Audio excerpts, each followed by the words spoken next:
Squalen en wiekbeheer sammel je mooi akkoord de kriesbjem van Smellingenlaan in.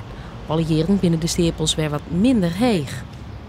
Nee, dat weekend. Nee, met de jong. Maar nu komt er even niks. Maar ja, dan mag gewoon watje met een henderdek. Is er net wat saai dan vandaag? Ja, volgens mij, er komt altijd gewoon praten delen, maar het is nou mooi waar. Dus, Ik ga hier een jaar langer worden. ja, dat is zo. Dan ga je de eerste vier met jou. We doen dit al bijna 20 jaar. En dan kan ik toch wel zien dat er 1000 bomen in die 20 jaar minder zijn. En we denken dat het komt dat veel meer mensen kiezen voor de kunstkerstboom. Zelfs de malje van het wiekbeheer binnenom. Ja, het is al iets hier. En wel een keuze bij hem. Dus dit we maar bal en alles hebben verlering. Goedemorgen.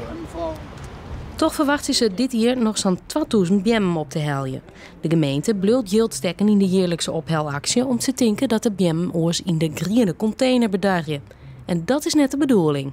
Ze mogen per se niet in de GFT-bak, want dan krijgen we het composteringsproces helemaal in de war. En dat willen we als gemeente niet.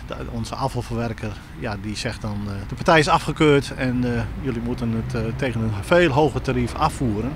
Morgen kunnen de bjemmen ook nog inleveren worden. Daarna gaan alle kriesbjemmen naar een afvaloven in Duitsland die ze wel verwerken kunnen. Jongen, Rudy, hoi.